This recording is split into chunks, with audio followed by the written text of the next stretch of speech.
Claves de la semana. Seguimiento de noticias internacionales elaborado por CESTE. Buenos días, estos son los titulares más importantes de la semana pasada.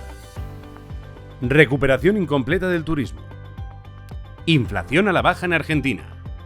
China intensifica sus maniobras militares en la isla de Taiwán. Asociación estratégica entre Corea del Sur y Filipinas. Ataques contra las fuerzas de paz de la ONU en Líbano. Israel refuerza sus sistemas antimisiles. Optimismo contagioso con la coalición gobernante en Sudáfrica. Pendientes del huracán Milton y los tipos de interés en Estados Unidos.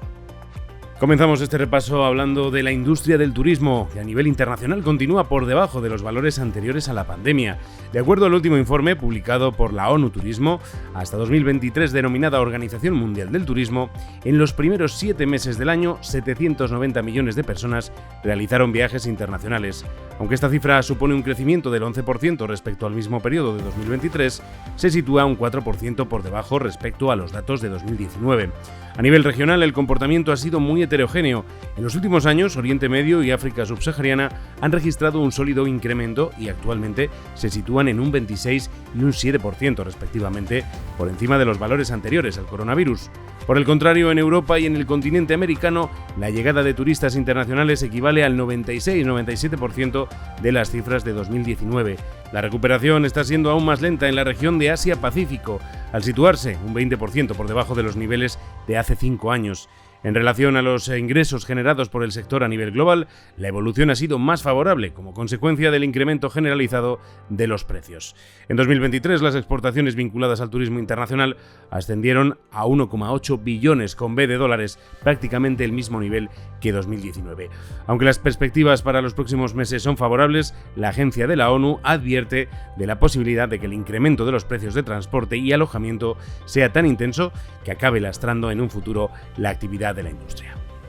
Y nos fijamos una semana más en Argentina, donde se registró en septiembre una inflación mensual del 3,5%. Es el nivel más bajo desde noviembre de 2021, lo que se traduce en un aumento acumulado interanual de los precios del 209%.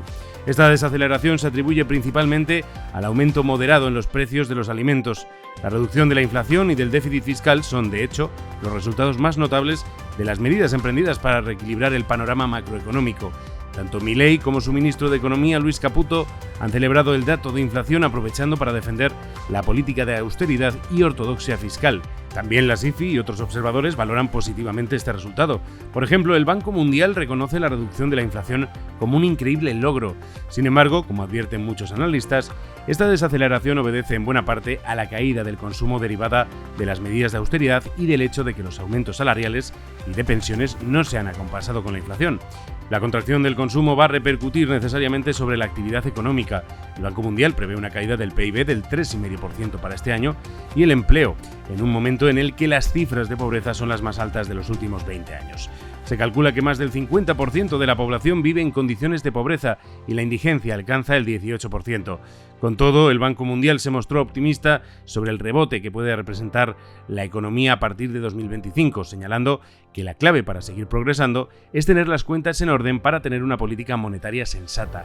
En este sentido, identifica la recuperación del sector de automóviles, de motocicletas y bienes raíces como indicadores positivos de cara a la recuperación económica.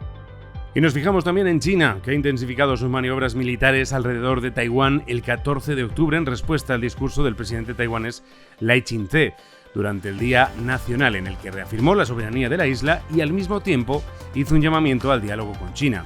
Pekín considera estas declaraciones como una provocación separatista y ha lanzado ejercicios militares de gran envergadura, con la participación de tropas del ejército, de la armada, la fuerza aérea y cohetes que simulan un bloqueo de la isla desde múltiples direcciones. Según el Ejército de Liberación Popular, las maniobras denominadas Espada Conjunta 2024B son una advertencia directa a las fuerzas independentistas de Taiwán. El gobierno taiwanés ha denunciado estas maniobras como un intento de intimidación y ha afirmado que defenderá su democracia y soberanía. Por su parte, Washington ha expresado su seria preocupación por la escalada de tensiones, criticando a China por responder de manera desproporcionada a un discurso rutinario y advirtiendo sobre el riesgo de una escalada en el estrecho de Taiwán. Y muy cerca de allí, los jefes de Estado de Corea del Sur y de Filipinas han acordado, en la cumbre celebrada esta semana en Manila, elevar la asociación estratégica de las relaciones bilaterales. Los dos mandatarios se comprometieron a fortalecer la cooperación en seguridad marítima en respuesta a las crecientes disputas territoriales en el mar de China Meridional y las tensiones en la península de Corea. También acordaron reforzar los intercambios de información y la lucha contra el crimen transnacional.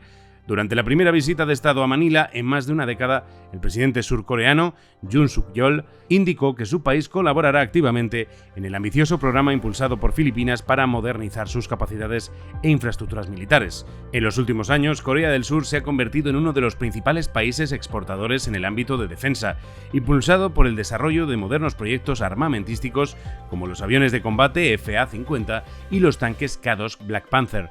En el ámbito de la energía, ambos países firmaron un memorando de entendimiento para estudiar la viabilidad de la planta de energía nuclear de Bataan, situada al norte de Manila.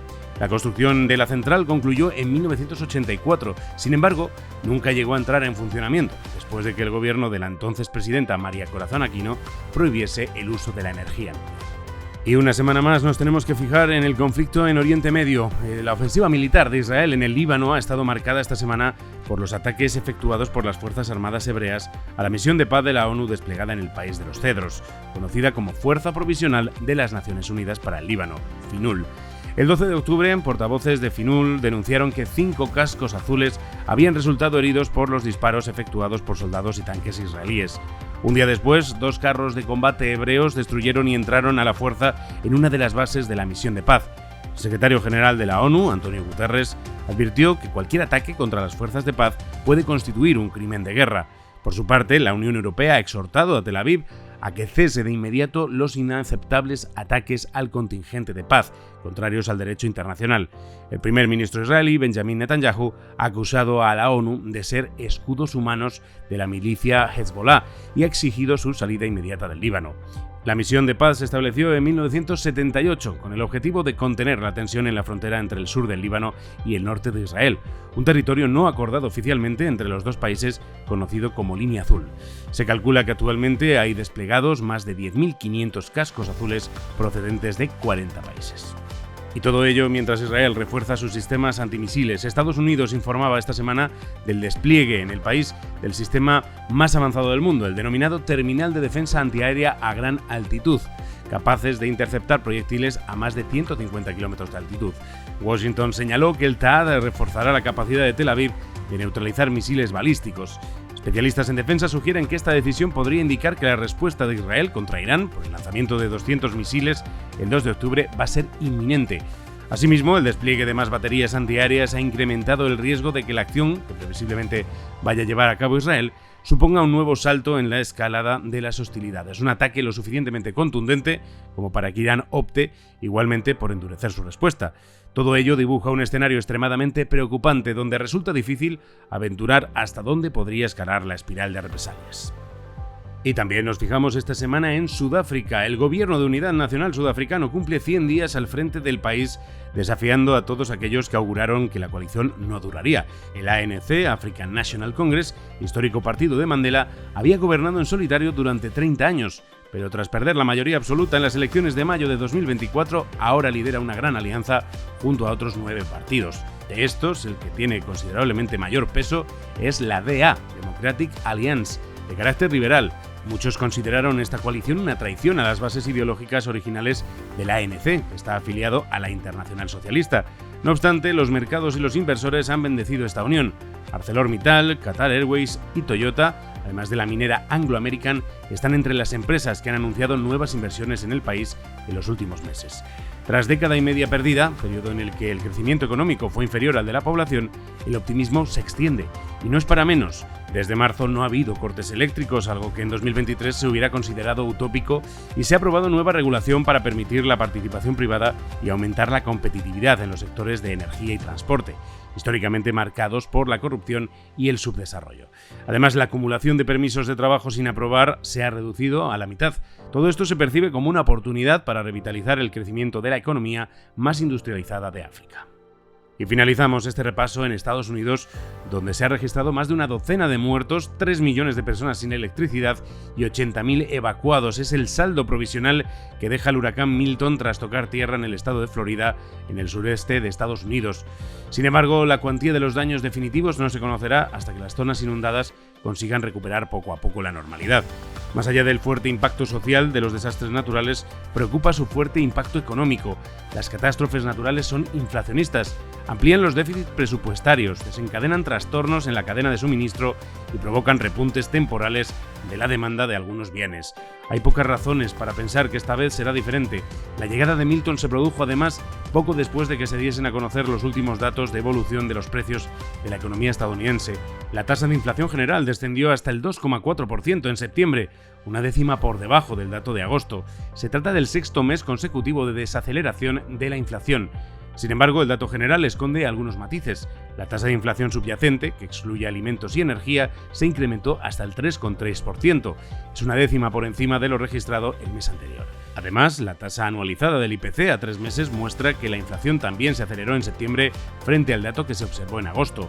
La Reserva Federal, para cumplir su objetivo, se fija en el dato general, pero utiliza indicadores adicionales para observar la tendencia de la inflación subyacente.